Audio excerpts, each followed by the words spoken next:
Хичээнгүү гэдэг намайг тэгээд өргөвчтэй аялагч юм байна. Тэгээд өнөөдөр та бүхэндээ хамгийн бага ачаатайгаар бас хамгийн удаан ер нь яаж аялах талаар өөрийнхөө цүнхэн дотор юу авч явдаг талаар үзүүлэх гэж байна. Ерөнхийдөө бол яг ингээд аялж байгаа хүнд эсвэл аялах гэж байгаа хүнд хамгийн түрүүнд юу хэрэгтэй гэвэл яг тэр нөгөө хүний өөрийнх нь анхан шатны хэрэгцээний зүйлүүд байх ёстой. Ор хорон, дулаан онжил, эд хоол.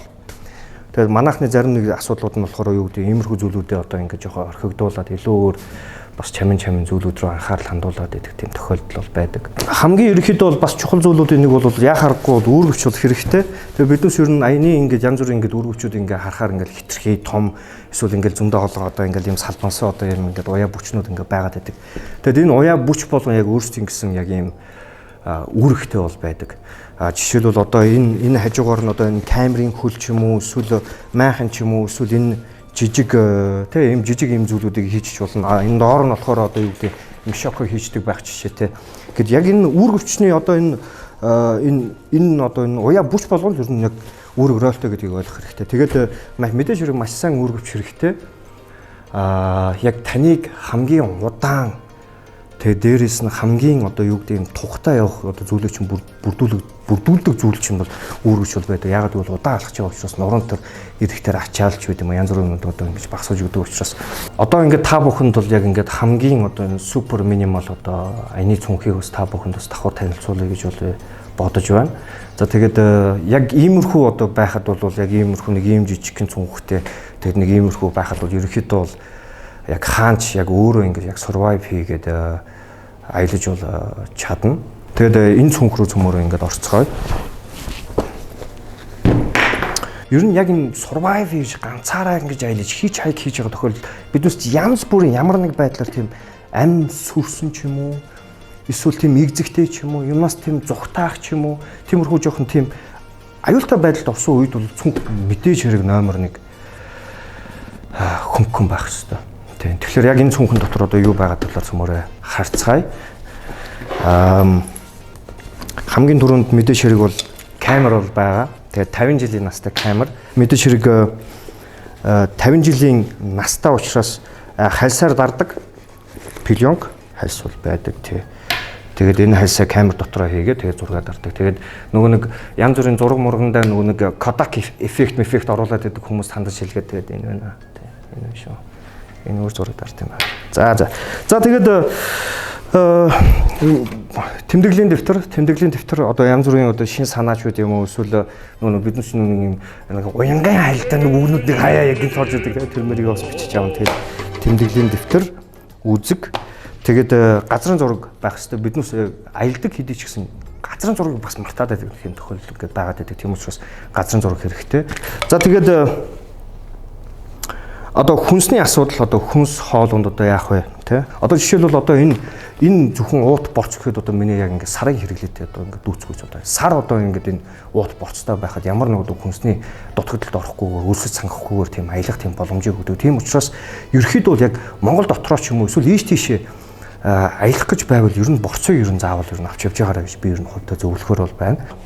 Аяг бол байгаа мэдээж хэрэг аяг. Тэгээд ер нь аягтаа явж яхад хоол бол одоо янз бүрийн сүм хий дээр орохч байд юм уу ланартаа болсод нөгөө хүмүүс одоо юу гэдэг яг тэр нөгөө буддийн соёлоороо хүлээж авдаг одоо хоол жундалтай асарч одоо инэрдэг тэгээ тийм учраас одоо хоол болтоход одоо юу гэдэг өөрөө аягаад тосоод ингээ барьдаг тэгээд яг буддийн янз бүрийн юмар ярих юм бол буян одоо оригинал гэсэн юм утга агуулгатай юм байна тийм учраас мэдээж хэрэг хоол иддэг учраас танд аяг байх ёстой тий тэгээд уух юм байгаа.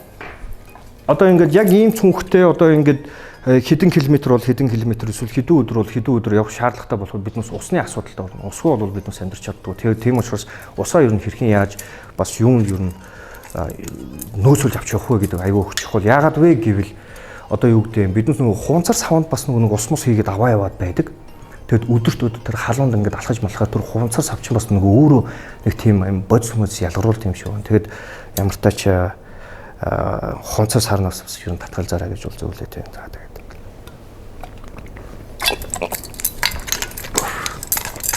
Татах. За хотлоо. За дараагийн зүйл одоо яг ингээд аюултай нөхцөл байдалд ингээд орсон. одоо биднээс уулын уруу алхаж явж байгаад хөл гараа буулгалсан эсвэл ямар нэг байдлаар санаандгүй байдлаас болоод ямар нэг амьтны халдлагад өртсөн тиймэрхүү тохиолдол одоо яах вэ? Шарх сорив авсан үед яах вэ? Энэ талаар ярилцсан. Энэ маш их чухал. Тэгээд энэ дотор бас юу яадаг вэ гэвэл биед цус тогтоон, цус алдах юм бол биднээс цусаа тогтоох ёстой. Тэгэхгүй бол цусаа алдаад явах гэх юм бол үхэл төрж болзошгүй. За тэгээд гал асаах хэрэгтэй болно. Одоо энэ жишээлхэд одоо энэ эмэгтэй хүний зүгээр нүүр цэвэрлэг ингээд хүм байх шиг байна. За тэгээд биднээс очлуур хэрэгтэй, очлуур одоо гал асаах хэрэгтэй биднээс. Тийм учраас одоо юу гэдэг нэг устдаа биднээс норж болно. Цүнх норж болно, бороонд нүдүүлж болно. Тэгэхээр шүдэн цавч явах юм бол мэдээж хэрэг одоо яа тийм ээ норчдог, эсвэл асаагуур авч явлаа гэж бодоход газан дуустдаг, эвдэрдэг байдаг ч юм уу. Тэгэхээр ямар ч хэсэг ийм очлуур ингээд та бүхэнд хэрэгтэй байх. Одоо яаж асаах вэ гэдэг тал дээр бас тэгээ харуулъя гэж бол бодлоо. Ерөөсөө айгүй амархан. Тэгээд одоо харж байгаа бах ингээд шатж гин. Тэгээ биднээс галтаа болвол мэдээж хэрэг ингээд угсаа ер нь хүн төрлөختөн галтаа болвол ингээд хөгжтэй бишсэн тийм төвхтэй. Бие хамгаалах хэрэгслийн хувьд бол яадаг вэ чи одоо энэ зэрлэг араатай амтнтай таарлал одоо яах вэ гэх нэг тиймэрхүү асуулт ирдэг. Тэгээд зэрлэг амтны хувьд яг хувьдаа болвол одоо битэд тааралдаасаа л залбирч явдаг одоо битэд таарлал холоор явчаасаа гэдэг. Гэхдээ ялч угаасаа биднээс хэрэгтэй нэг зүйл бол хутга бол байгаа. Тэгээд ийм халаасны бас ийм жижиг ийм тонгорохтой жишээлбэл энэ ер нь хутга бол яг хүний биед бол ер нь байнга ер нь ойрхон явж явах хэрэгтэй. Яагаад гэвэл одоо гинтийн халдлага байна. Эсвэл гинт юм огтлох, тасдах, иймэрхүү хэрэгцээ байдаг учраас энэ бүсэнд ч юм уу эсвэл халаасан ч юм уу заавал хамгийн ойрхон байх хэрэгтэй. Тэгээд жишээлбэл өөрийгөө одоо хамгаалагч юу юм уу тийм ээ. Иймэрхүү юмнууд бай. Тэгээд яг ингээд өргөвчтэй аялал бол эрх чөлөөт хүний хийдэг ажил. Тэгээд эрх чөлөөт яг ингээд өөрөө яг эрх чөлөөтэй тэрийг мэдэрч явдаг тийм ажил байгаа ажил. Эрх чөлөөтэй хүмүүс ер нь ямар байдаг вэ гэвэл хариуцлага хүлээх тийм чадвартай байдаг. Аялал бол яг биднүүсийн хувьд бол 100% сонирхол дээр явдаг.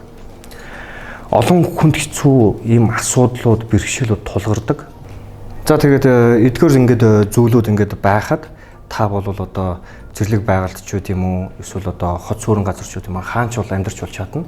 Гэхдээ гол анхааруулжтай зүйл нь энд ямар ч цахилгаан хэрэгсэл байхгүй та бүхэн бас анзаарч байгаа байх. Одоо ямар нэг утас, цаг, жишээлбэл ноутбук, ямар нэг тийм электрон, тийм сошиал зүйл ингээд байхгүй. Яг л тэр адилдаа ингээд бүх зүйлээ ингээд зориулаад анхаарал төвлөрдөг учраас яг ийм зүйлүүд байхад л ерөнхийдөө олон аялж чаддаг юм аа. Аялах хүсэлтэй байвал тэгээд дуурал. Тэгээд тэр дурлсан зүйлийнхээ хойноос биднээс одоо тэгэл өхөн ахтан гүйдэгт тэгэл яг ижилхэн бол байдаг. Тэгээд бүгдээрэнд нь амжилт хүсье. Сайн явцгаарай.